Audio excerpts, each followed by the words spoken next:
Gimana tanggapan kakak tentang statement Roh Kudus berbicara kepada saya? Dengan demikian, lagi-lagi ya, saya simpulkan secara pribadi itu bukan dari Roh Kudus. Kalau misal malah justru banyak orang yang terberkati sama statement Roh Kudus berbicara kepada saya, itu gimana? Kebenaran statement itu tidak tergantung kepada perasaan kita, termasuk Roh Kudus berbicara kepada saya. Nah, tapi sebenarnya tuh masih mungkin nggak sih di zaman sekarang dengan kondisi saat ini memang betul-betul ada Roh Kudus yang berbicara. Masih berbicara. Tapi Roh Kudus yang bilang sama saya, tabur sebelum jam 2 siang besok. Dan ini yang saya terima barusan. Ini saya terima barusan. Saudara yang mau menabur ini, saudara transfer paling telat besok jam 2 siang. Paling telat besok jam 2 siang.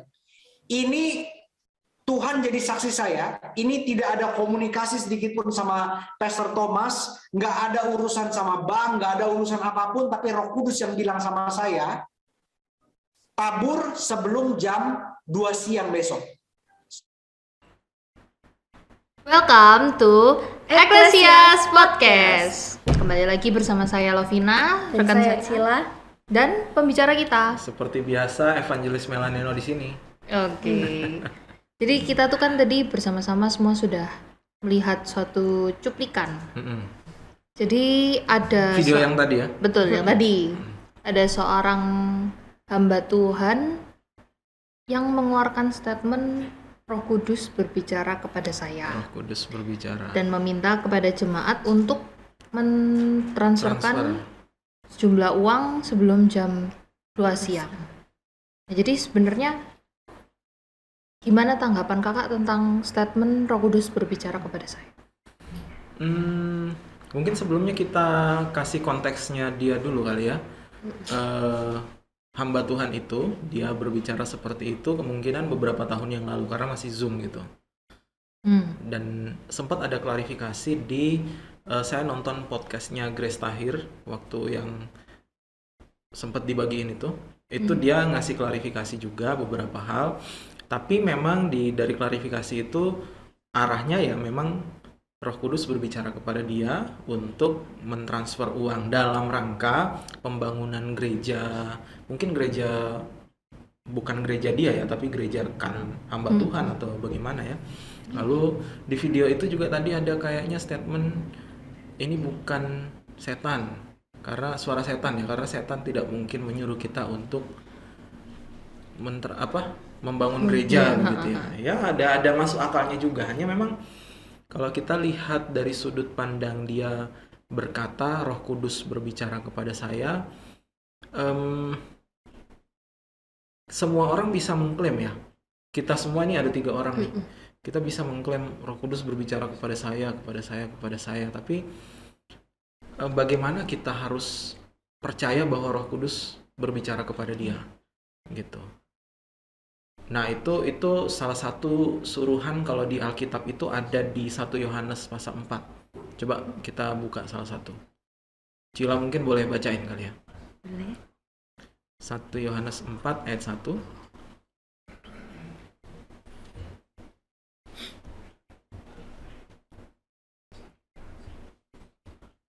1 Yohanes 4 ayat 1.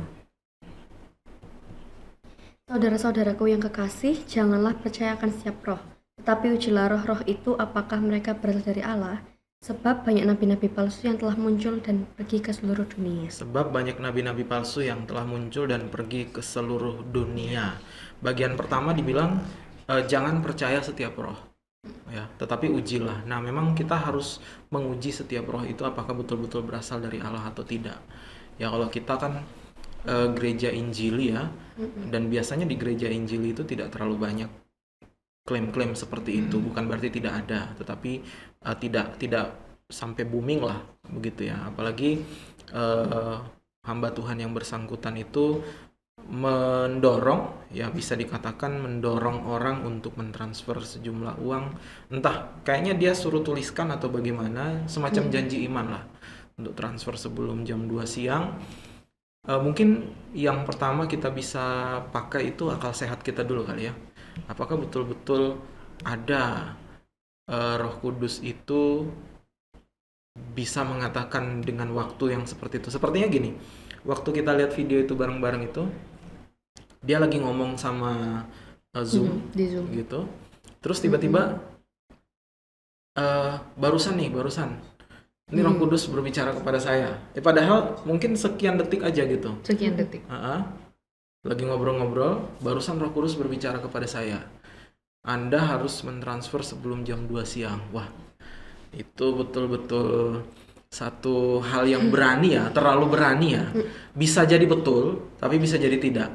Nah, tapi rasa-rasanya terlalu berani. Memang di dalam Kisah Para Rasul ya, Kisah Para Rasul itu ada beberapa kali terjadi Roh Kudus betul-betul berbicara. Contohnya kepada Filipus di Kisah Para Rasul pasal 8. Itu Filipus yang bertemu dengan sida-sida dari Ethiopia. Ya kan, Filipus tiba-tiba datang ke satu jalan begitu ya, yang di jalan itu ada sida-sida dari Ethiopia. Lalu dikatakan oleh Alkitab di Kisah Para Rasul itu, Roh Kudus berbicara kepada Filipus, dekatilah orang itu, gitu, hampirilah dia, gitulah, kurang lebih seperti itu. Lalu betul-betul didekati oleh Filipus, dan orang itu ternyata sedang membaca kitab Nabi Yesaya. Lalu mulailah Filipus bertanya, mengerti enggak kamu apa yang mengertikah Tuhan apa Tuhan baca itu? Lalu terjadi percakapan, ternyata orang itu tidak mengerti, lalu dijelaskan oleh Filipus bahwa itu adalah nubuatan tentang Yesus. Ya, pada intinya memang Roh Kudus itu dijanjikan oleh Tuhan Yesus sendiri di Injil Yohanes ya, sebelum ya pada saat dia bercakap-cakap dengan muridnya. Salah satu tugas dari Roh Kudus nanti adalah yang kemudian diutus di hari Pentakosta adalah supaya mengingatkan tentang semua ajaran-ajaran Yesus dan supaya membawa orang-orang kepada Yesus. Kurang lebih begitu. Nah, sehingga kalau kita melihat aksi atau tindakan Roh Kudus di dalam Kisah Para Rasul pasal 8 memang sudah sesuai dengan apa yang diomongkan oleh Yesus pada waktu itu. Nah, sekarang kita tinggal cek apakah orang disuruh transfer sebelum jam 2 siang, sangat harus jam 2 banget gitu. Kalau jam 2.05 gimana gitu. Apa enggak boleh apa gimana? Padahal sama-sama akan sampai juga. Iya, akan sampai juga. Apakah memang itu Roh Kudus yang berbicara?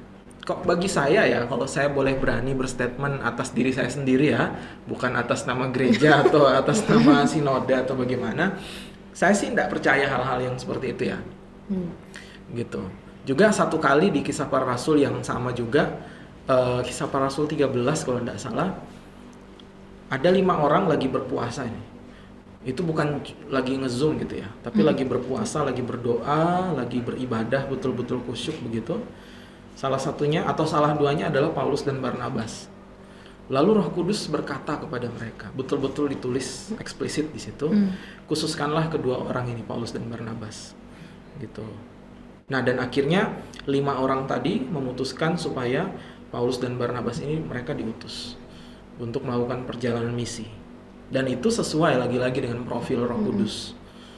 Ya kan, profil Roh Kudus adalah supaya menginsafkan dunia akan dosa melalui pelayanan mereka.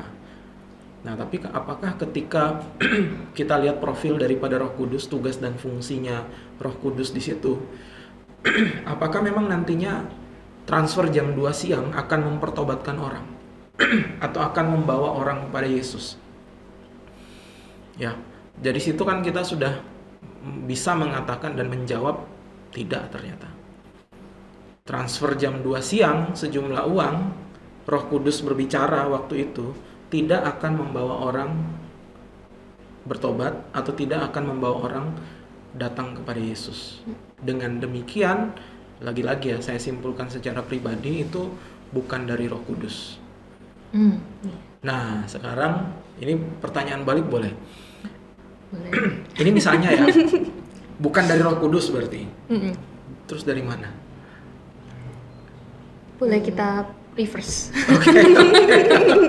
Ya, berarti kalau bukan dari Roh Kudus mungkin bisa jadi salah dengar Salah dengar bisa, dari hati. dari Maksudnya- hatinya dia ya bisa ya. Nah, satunya coba Cila yang jawab. Kalau menurut kayak bisa jadi dari yang satunya ada Roh Kudus, ada yang jahat. Oh, Berani sekali Cila. Berarti selain daripada Roh Kudus berarti roh jahat gitu ya. Ada Bisa satu jadi, lagi bisa jadi. sebenarnya. Iya, dari mana? ngarang. Ngarang bisa dari dia. Dari bisa jadi dia merasa dirinya betul-betul ada yang berbisik dan dia mengklaim itu sebagai Roh Kudus. Ternyata menurut kita itu tidak dari Roh Kudus. Berarti mungkin itu dari sesuatu yang lain, entah dari pikirannya dia sendiri atau kemudian dia ngarang atau kemudian dari roh yang lain. Nah, itu yang berbahaya. Gitu. Nah, persoalannya zaman sekarang di berbagai gereja banyak yang melakukan metode seperti itu. Tiba-tiba ngomong Tuhan Yesus berbicara kepada saya. Roh Kudus datang kepada saya. Tuhan datang kemudian saya bla bla bla bla. Tapi lagi-lagi ya, kita menurut 1 Yohanes pasal 4 harus menguji segala sesuatu itu. 1 Yohanes pasal 4 ini ditulis kapan ya? Dulu ya. Dulu dikatakan apa? Banyak nabi-nabi palsu yang telah muncul. Kira-kira kalau 2000 tahun yang lalu kurang lebih muncul banyak nabi palsu. Sekarang kira-kira makin banyak apa makin dikit? Makin banyak. Makin banyak harusnya. Gitu. Dan itu yang membuat kita harus waspada. Gitu. Kalau misal malah justru banyak orang yang terberkati sama statement Roh Kudus berbicara kepada saya, itu gimana? Jadi misalnya nih, Terberkati.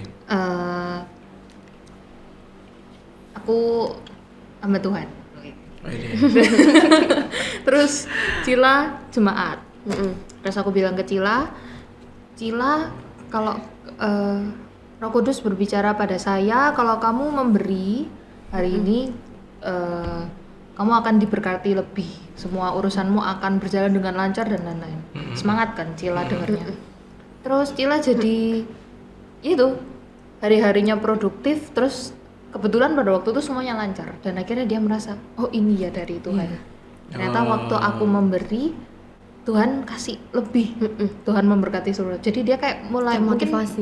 awalnya mungkin yang kayak apa sih Tuhan gitu kan. Terus ternyata dari omongan itu kayak, oh ini loh ternyata Tuhan tuh baik. Jadi kan dari yang awalnya enggak terus jadi iya gitu loh. Kalau seperti itu ya, ini dalam hal memberi dulu ya, baru nanti secara umum. Oke. Diberkati secara umum. Kita memberikan sesuatu ke gereja, kepada hamba Tuhan, atau kepada misi misalnya seperti itu tujuannya bukan supaya kita diberkati. Ya, bukan supaya nanti kita dapat sesuatu dan akhirnya kita merasa sudah mendapatkan berkat itu dan kita senang. Bukan itu tujuannya.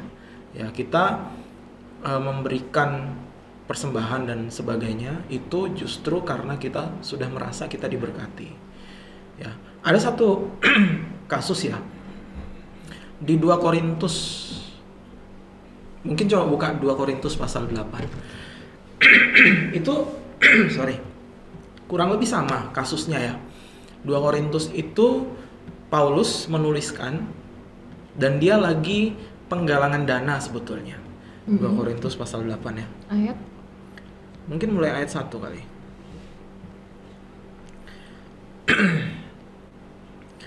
Saudara-saudara, ini langsung bacain ya. Kami hendak memberitahukan kepada kamu, kepada jemaat di Korintus ya, tentang kasih karunia yang dianugerahkan kepada jemaat-jemaat di Makedonia. Nah, itu kalau di Android ada bintangnya itu.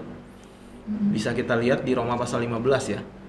Nanti ini editornya agak kesulitan ya, karena nanti dari ayat ini kemudian ayat ini bisa ditampilkan kali.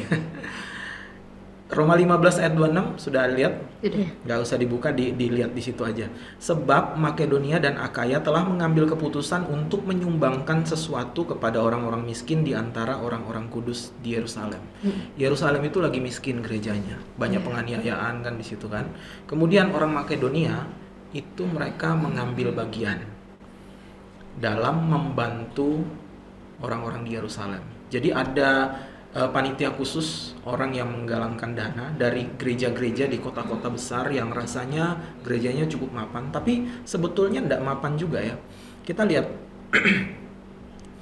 di ayat 2, selagi dicobai dengan berat dalam pelbagai penderitaan, sukacita mereka, maksudnya sukacita orang Makedonia ya, meluap, dan meskipun mereka sangat miskin, namun mereka kaya dalam kemurahan. Ini orang-orang miskin, ini gereja-gereja kecil. Tapi ngelihat di Yerusalem itu ada orang yang lebih membutuhkan, dan akhirnya mereka menggalangkan dana. Nah, ini usaha Paulus. Kalau kita lihat pasal 8 ayat 1 sampai 15, Paulus tidak mengklaim Roh Kudus berbicara kepada saya. Gitu. Apalagi harus jam 2 siang dan macam-macam kayak gitu ya. Paulus tetap mendorong orang-orang di Korintus, bahkan setelah memarahi mereka di pasal-pasal pasal-pasal sebelumnya, bahkan di surat yang pertama. Ini kan surat yang kedua ya. Setelah memarahi mereka, Paulus masih mendorong orang-orang Makedonia sudah memberikan untuk Yerusalem. Nanti kamu akan aku utus seseorang, kamu penggalangan dana juga. Kita harus memperhatikan anggota-anggota tubuh Kristus yang membutuhkan. Dengan seperti itu dia mendorong gitu. Dan dengan status dia sebagai rasul, mungkin juga orang-orang itu tergerak dan akhirnya mereka memberikan. Nah, jadi kalau kembali lagi masalah orang-orang diberkati dengan adanya statement-statement Roh Kudus berbicara kepada saya, rasanya tidak harus menjadikan statement itu benar. Ya, pengujian yang tadi di 1 Yohanes 4, meteran atau alat uji itu bukan terletak pada orang diberkati atau tidak. Ya, contoh ini paling ekstrim misalnya. Ada orang di agama lain gitu, dengar khotbah dari pemuka agama lain. Mereka diberkati, merasa. Tapi bukan berarti itu suatu kebenaran menurut sudut pandang kita. Ya kan, setidaknya menurut sudut pandang kita tidak mengatakan itu sebagai satu kebenaran.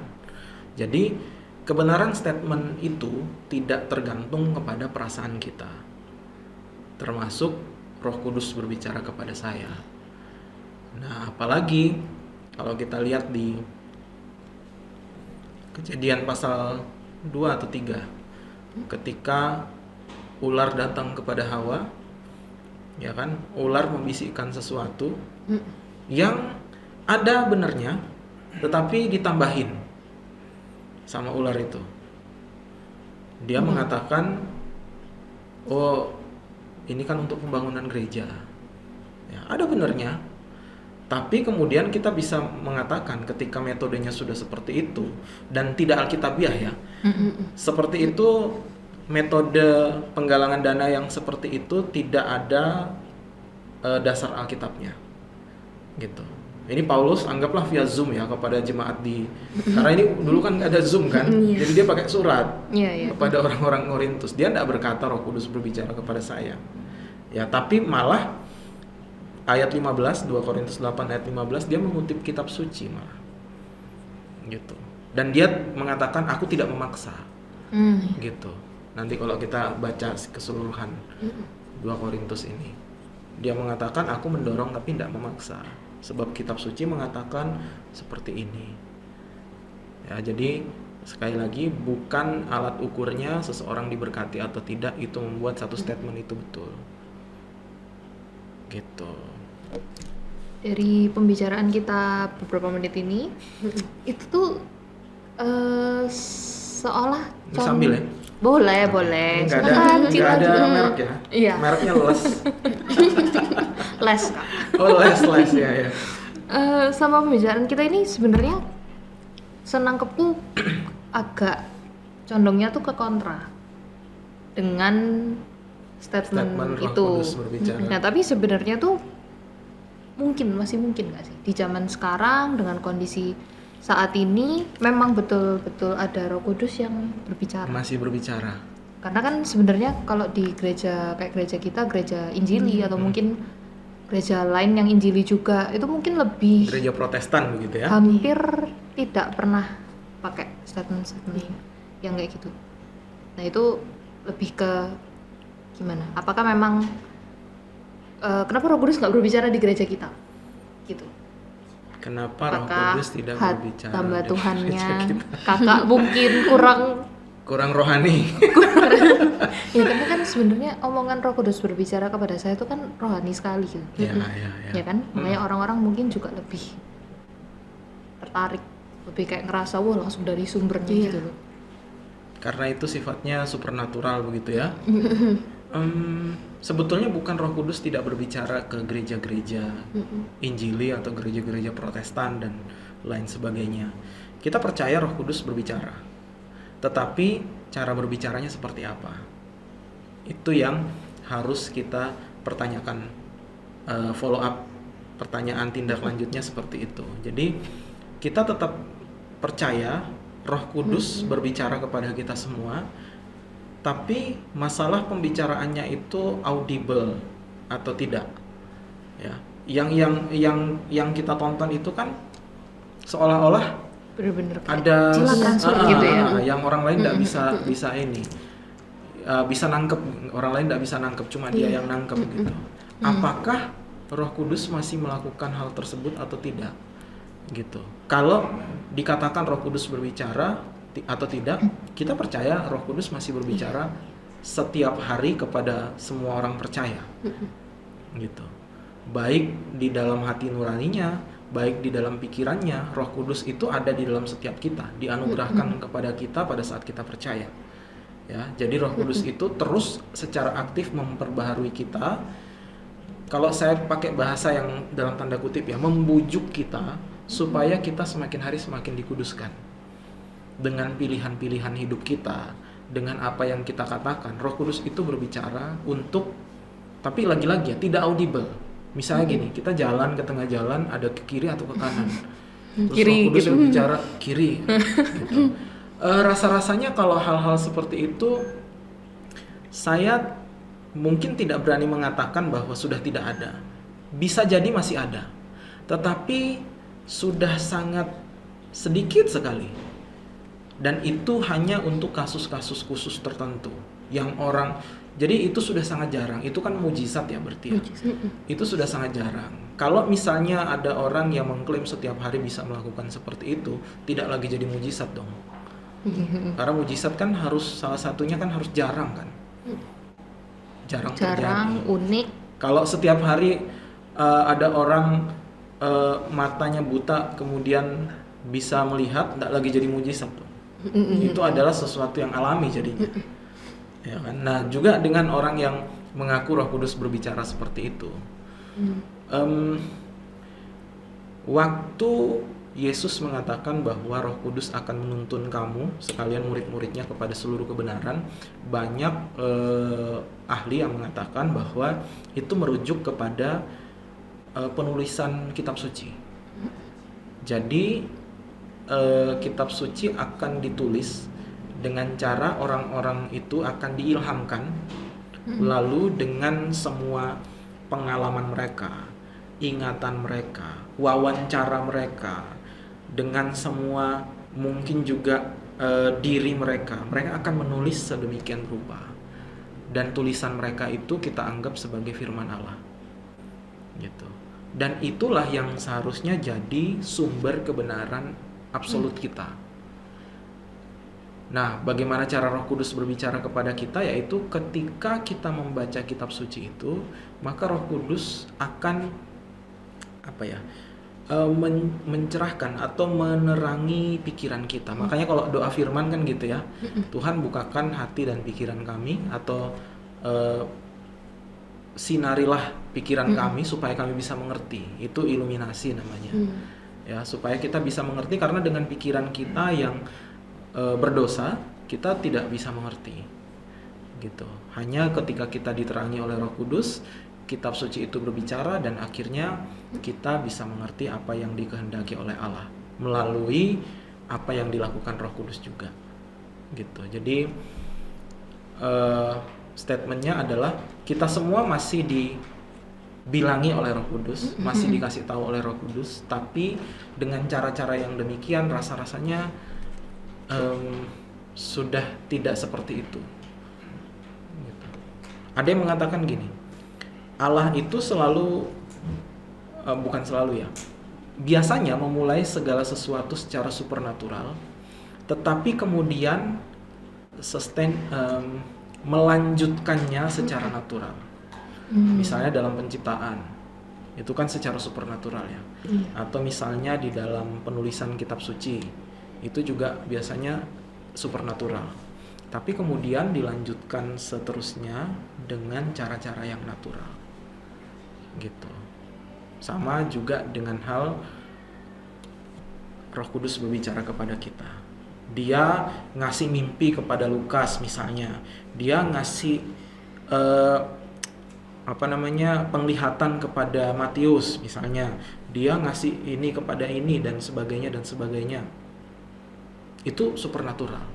Tapi kemudian ketika kitab suci itu sudah selesai ditulis dan lengkap, bagaimana cara kita mengetahui kehendak Allah? Yaitu dengan pembacaan kitab suci.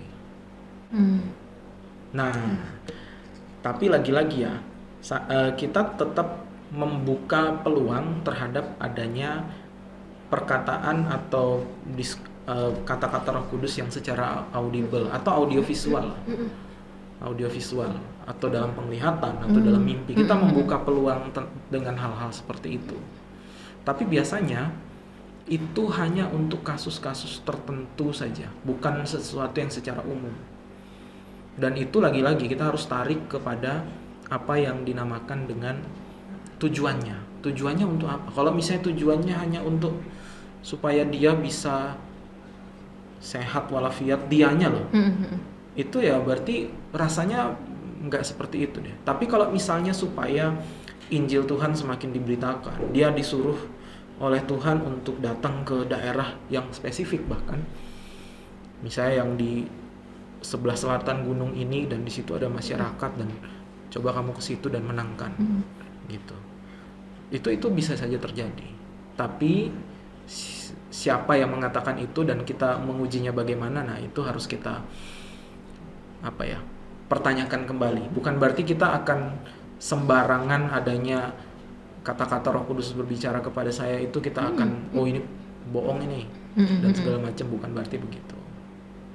Kalau misal kayak gitu, gimana cara kita bedain tuh yang beneran dari Roh Kudus sama yang bukan? Yang beneran dari Roh Kudus sama yang bukan. Uang palsu dengan uang asli.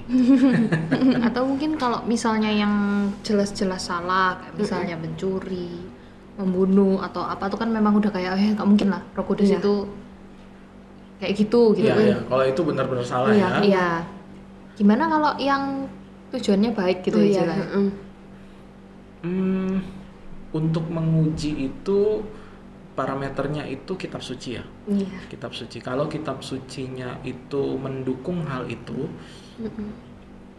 berarti kita bisa mengatakan itu sebagai sesuatu yang betul-betul dari Roh Kudus.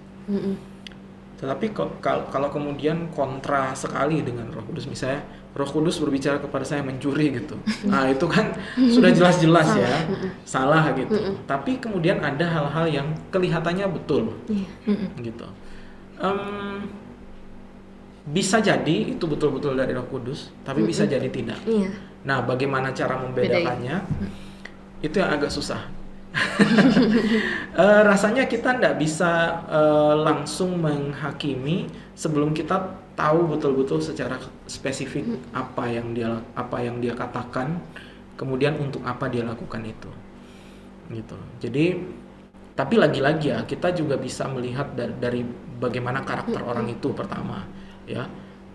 Tuhan kan kalau misalnya sudah sampai kepada titik itu berarti level hamba Tuhannya ini betul-betul sudah setiap hari dia bergaul dengan Tuhan, gitu ya.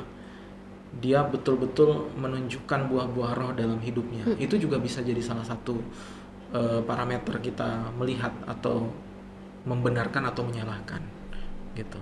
dia orangnya bisa dipercaya dan sebagainya dan sebagainya, orangnya rendah hati, tidak pakai jam tangan yang mahal misalnya ya kayak gitu, tidak flexing, tidak kemudian macam-macam, pengajarannya juga baik.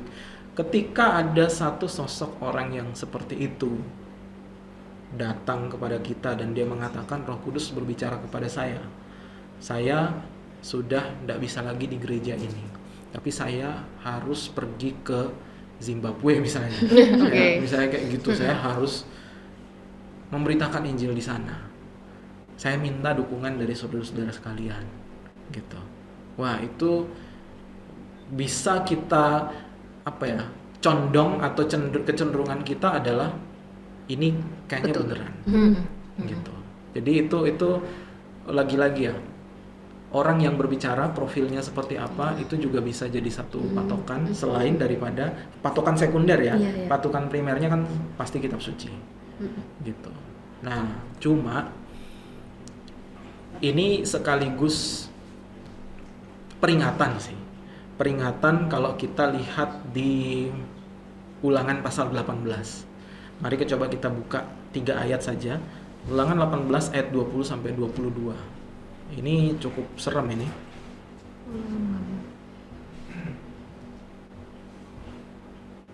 Ulangan 18. Ulangan 18 ayat 20.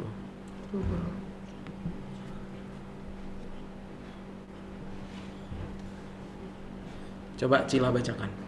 Semua? 22 sampai 22. Iya. Tetapi seorang nabi yang terlalu berani untuk mengucapkan demi namaku perkataan yang tidak kuperintahkan untuk dikatakan olehnya, atau yang berkata demi nama Allah lain, nabi itu harus mati. Jadi jika sekiranya kamu berkata dalam hatimu, bagaimanakah kami mengetahui perkataan yang tidak difirmankan Tuhan? Apabila nabi berkata demi nama Tuhan dan perkataannya itu Tuhan huruf besar ya, dan itu berarti Yahweh Allah Israel.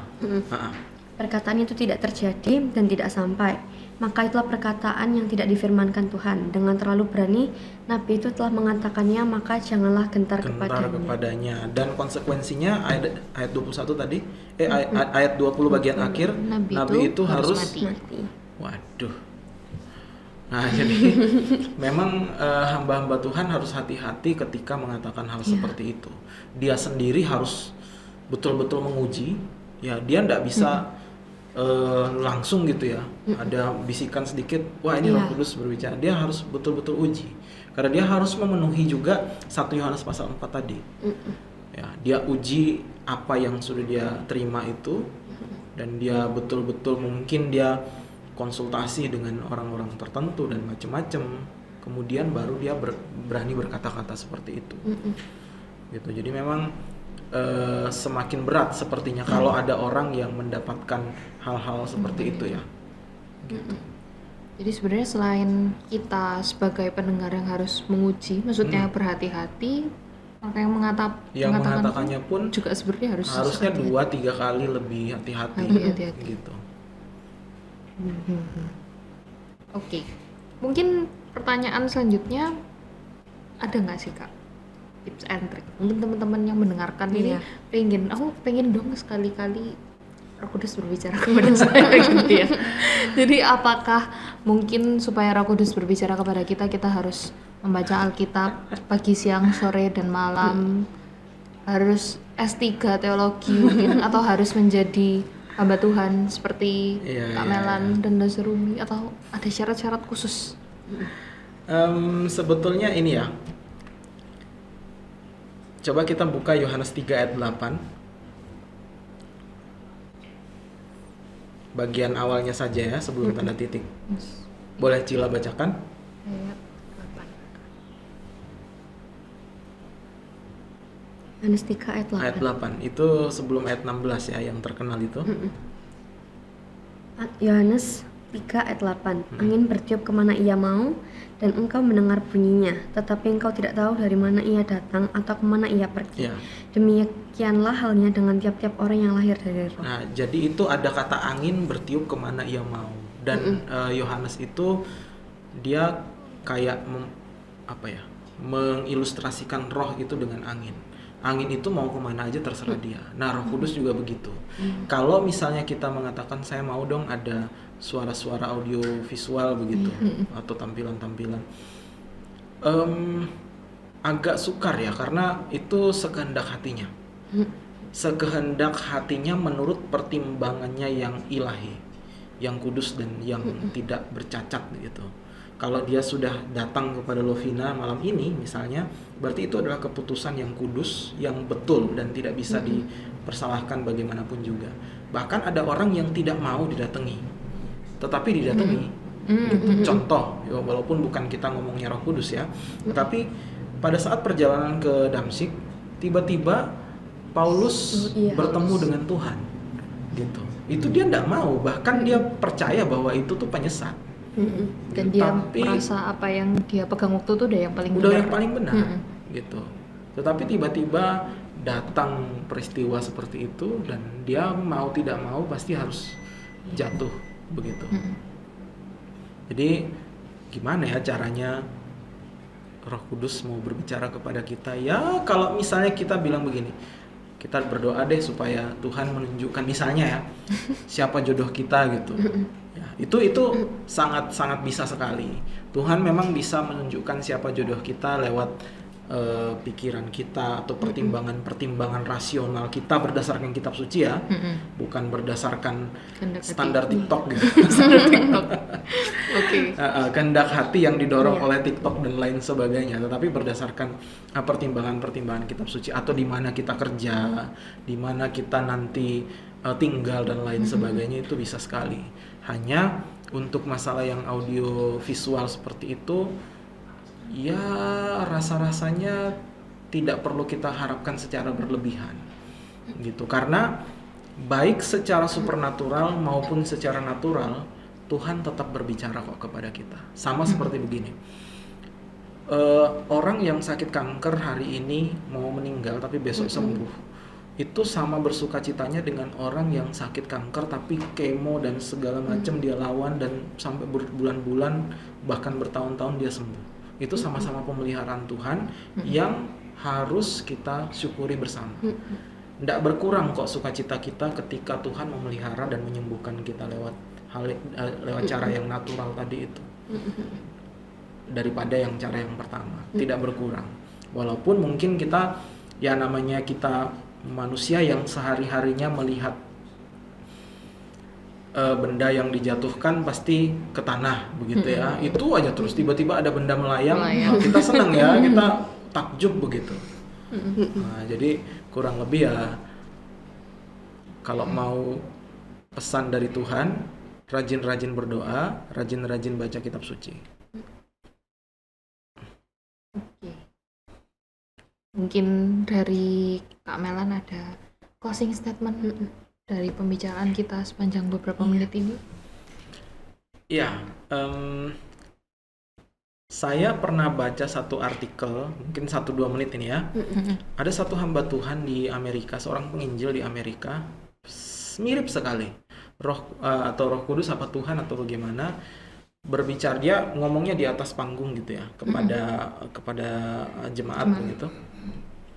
Harus mentransfer uang sejumlah, atau harus memberikan persembahan uang sejumlah $4 juta. Jadi jumlah jemaat itu harus ngasih persembahan totalnya $4 juta. Kalau tidak, Tuhan akan mencabut nyawa saya. Wah, itu. Jadi saya tidak tahu kelanjutannya bagaimana, benar terjadi atau enggak. Tapi yang jelas itu secara akal sehat kita sudah tahu pasti itu tidak terjadi. Pasti itu bukan dari Tuhan. Gitu. Kalau kita betul-betul ingin kehendak Tuhan, ingin tahu kehendak Tuhan, kita tidak bisa baca kitab suci hari ini terus kita tiba-tiba tahu, gitu.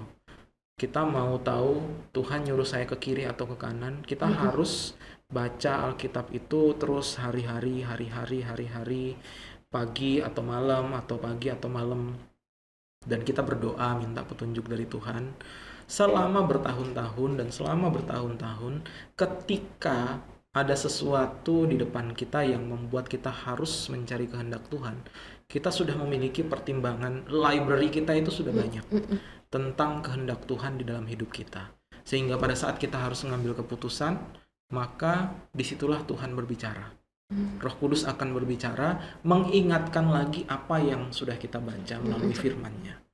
Begitu. Jadi pesan saja supaya kita rajin-rajin baca kitab suci, berdoa supaya lama-kelamaan kita akan diisi oleh firman, diisi oleh kebenaran, supaya Roh Kudus betul-betul bisa berbicara kepada kita lewat itu. Oke, sepertinya sudah cukup pembahasan kita pada episode kali ini. Kalau gitu kita semua pamit dulu. See you on next episode. Bye-bye, Yuters!